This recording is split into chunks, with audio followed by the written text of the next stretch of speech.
안녕하세요. 자유를 꿈꾸는 두바이 남자 작꿈두입니다. 우리가 주식 투자에 관심을 갖다 보면 다양한 지표를 보게 됩니다.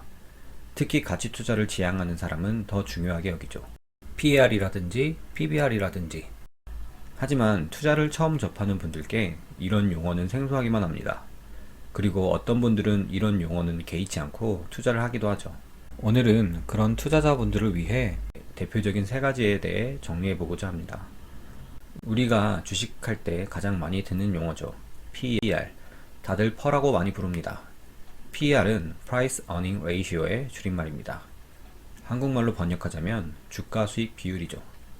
이를 계산하는 방법은 한 주의 가격을 한 주당 순이익으로 나누는 것인데요.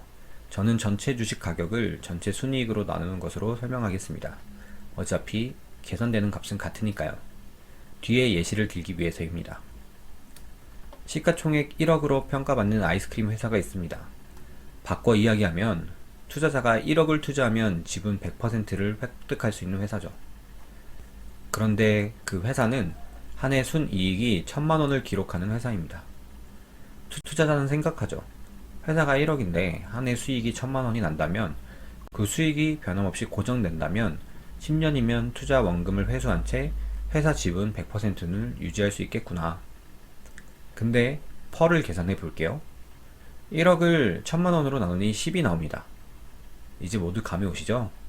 아, 펄하는 값은 순이익이 앞으로 동일하다는 가정하에 내 투자금을 회수할 수 있는 기간을 값으로 표현한 것이구나. 그런데 이 펄 값이 낮으면 낮을수록 투자금 회수 기간이 짧다는 이야기가 되겠죠.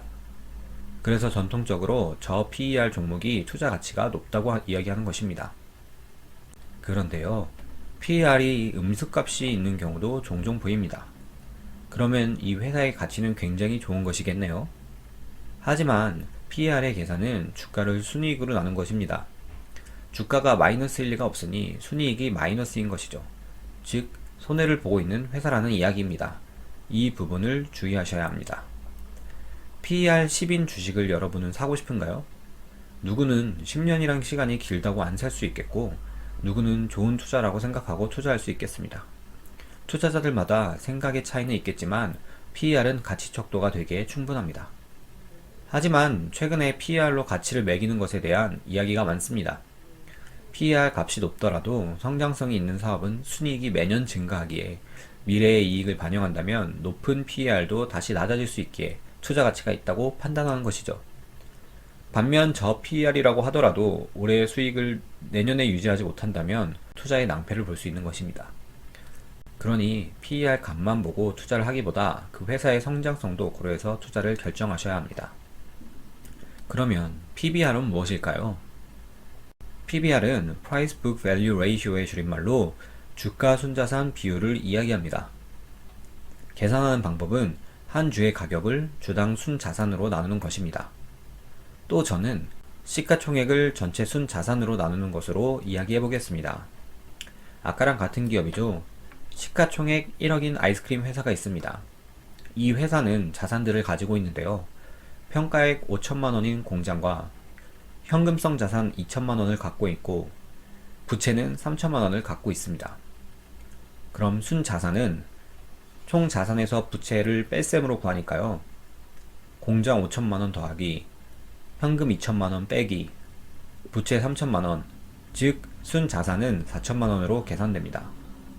투자자는 생각합니다. 회사가 1억인데 그 회사가 가지고 있는 자산 가치만 4천만원입니다.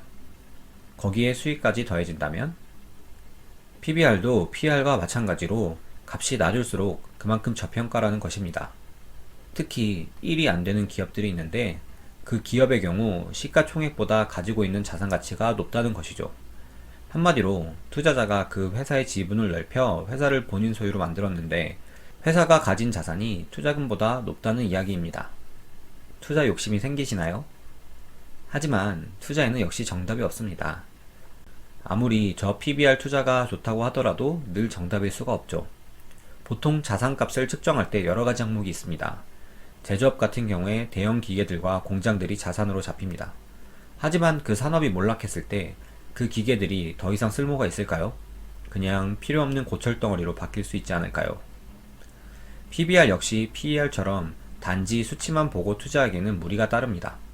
또 PBR도 PER과 마찬가지로 음수값을 가질 때가 있습니다. 부채가 너무 많아서 자산이 음수로 표시될 때이죠. 이 역시 투자할 때 주의를 해야 하는 부분입니다.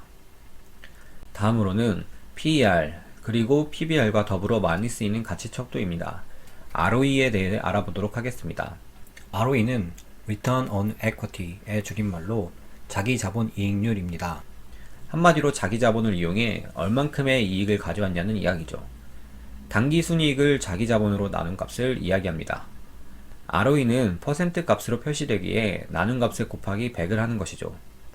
당기순이익은 지난 영상에서 이야기를 해서 알겠는데 자기자본은 무엇일까요? 자기자본은 순자산과 같은 용어입니다. 총 자산에서 총 부채를 빼는 값이죠. 한마디로 내 자본 가지고 얼만큼의 이익을 보고 있냐는 의미입니다.